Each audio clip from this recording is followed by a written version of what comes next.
Thank you, Jackie, for that introduction.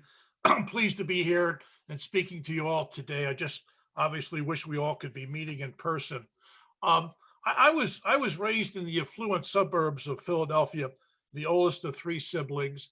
Graduated from Bucknell University just barely, I might add, in 1964 with a major in economics.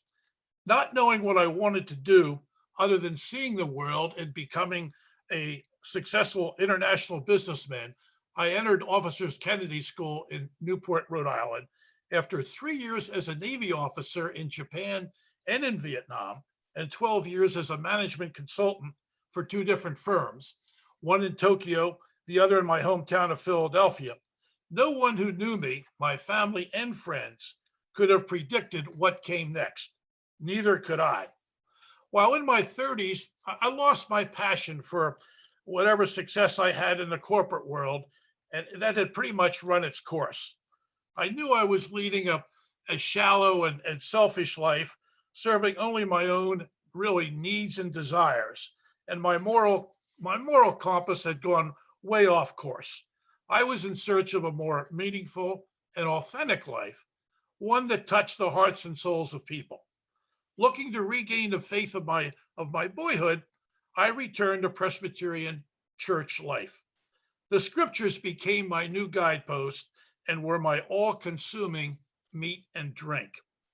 So, at the age of 37, in 1979, I left the business world and, as Jackie mentioned, went into enrolled at Princeton Theological Seminary in order to obtain a 3-year Master of Divinity degree, which would qualify me to become an ordained Presbyterian church pastor. Yet, instead of getting ordained as originally I intended, my life took a wholly unexpected turn when I came across uh, a man who I came to believe was innocent, Jorge de los Santos. It all began in September of 1980 when I started my field education requirement as a student chaplain at Trenton State Prison's maximum security unit. My assignment was to go cell to cell on the cell block and talk about whatever the prisoners wanted to discuss. In other words, just be their friend. We were warned, however, under threat of expulsion, that under no circumstances were we to get involved in either their personal or legal affairs. Mr. De Los Santos, nicknamed Chiefy, was from Puerto Rico. He was a former heroin addict raised in the housing projects of Newark. For some reason, from the very beginning, he and I personally hit it off. He was friendly, warm, easy to get to know. He wore his heart on his sleeve every day without fail for the next couple of months. When I arrived at his cell, all he would talk about was his innocence.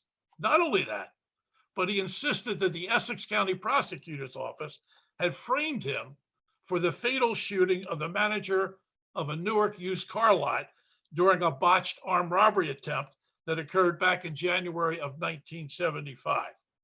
He said that the two state witnesses had perjured themselves and the prosecutors knew it. I was very skeptical about that because I just had a hard time believing that the police, and especially the prosecutors, would knowingly allow a witness to lie to a jury in order to gain a conviction. At that time in my life, I believed that America's criminal justice system, what little I knew about it, was flawless. That if someone was convicted, then surely you must be innocent.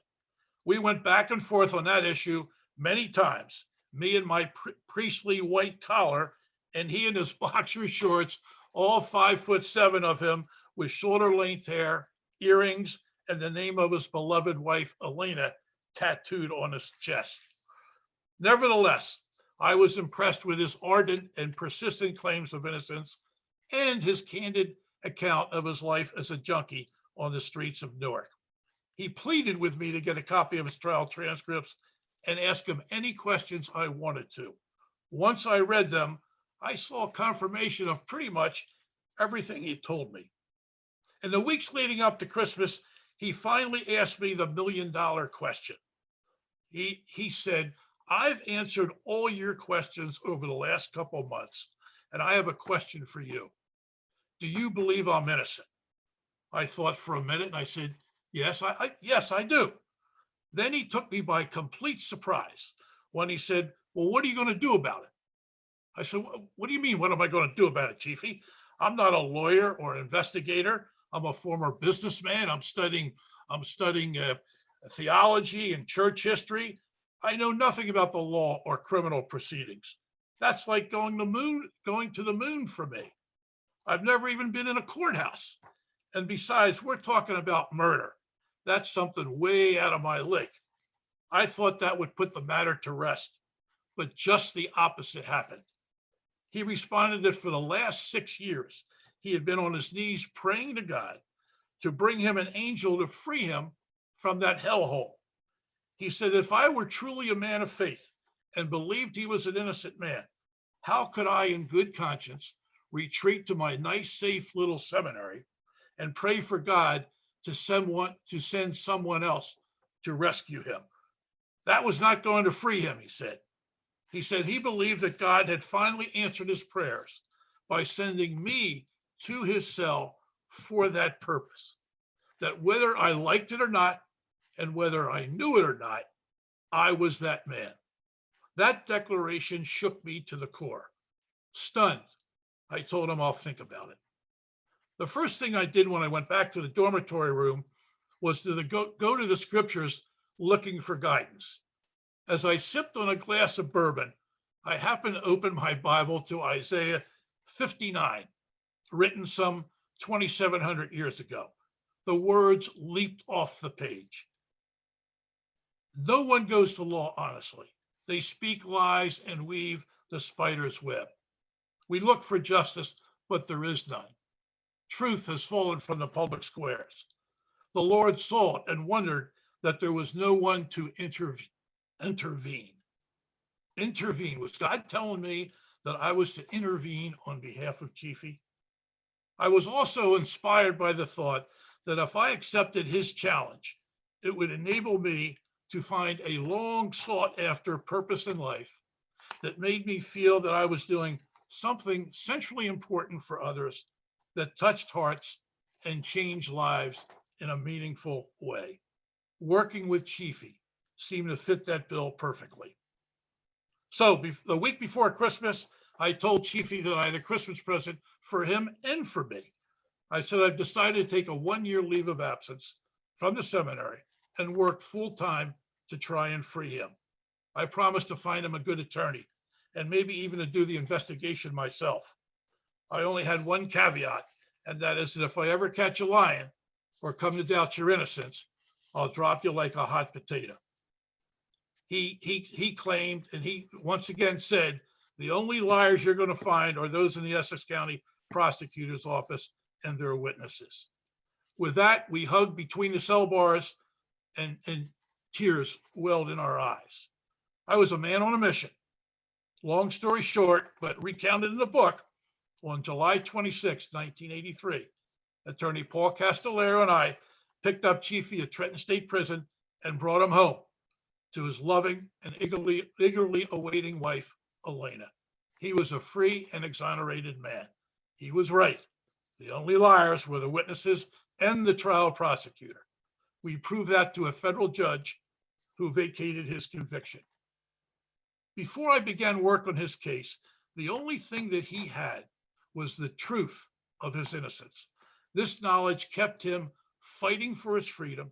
It kept his hopes alive, and it gave him the strength and courage to challenge me and to never stop insisting that he wasn't what the world said he was, a murderer. When he was freed in the summer of 1983, I was faced with a life-altering decision. By that time, I had returned to the seminary and obtained my degree. But during those 2.5 years that I had also been working to free Chiefy, he had introduced me to 3 other New Jersey inmates who he believed were innocent. They were serving life sentences and had no resources or anyone who could help free them. I had gotten to know them and their case records, and also had come to believe in their innocence. They asked me to do for them what I had done for their friend. So what do I do? Do I get ordained and pursue the church pastorate, which is why I came to the seminary in the first place? Or do I set up an organization to free the imprisoned innocent? Obviously, I felt a strong and clear calling to do the latter, but I was dead broke. Just at that time, when I'm struggling to decide what to do, my parents came into an extraordinary income and gave each of their three children a $10,000 tax-free gift. I looked at this gift literally as manna from heaven and a sign from God to liberate the captives. I was convinced that everything in my 41 years of life up till that point, all the many trials and errors, was providential preparation for this calling. At that age, I had finally found my destination. That's why I was put on earth and what the Lord had in mind for me to do.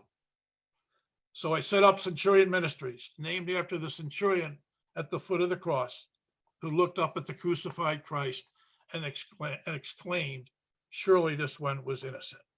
And as Jackie said, as I speak to you 40 years down the road, my colleagues and I have had the good fortune of freeing soon to be 65 convicted inmates across the country, two of whom, I might add, were within days of execution in Texas.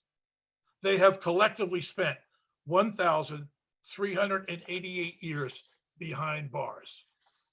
In my book, When Truth Is All You Have, I tell a few of these stories which reflect how and why justice goes awry far more often in this country than any of us care or dare to believe. The book testifies to the courage, patience, and perseverance of the wrongly condemned, whose faith and hopes were ultimately rewarded with vindication after decades of false confinement. But it also doesn't shy away from the failures and mistakes that I made in my personal life, as well as those made by Centurion in its casework. It also takes to task the criminal justice system, which can be a cruel and unforgiving machine that so often leaves truth behind at the courthouse door. The book concludes with remedies which I believe could make our system of justice far more just. It's also my hope that students will take away from my book that in order to have a truly purposeful life, it's imperative that we follow the dictates of our heart, regardless of what others may think. Whatever path we take, remember the words of the late, great Negro League and Major League Baseball pitcher, Satchel Paige, when he said, never let the odds keep you from pursuing what you know in your heart you were meant to do. Thank you.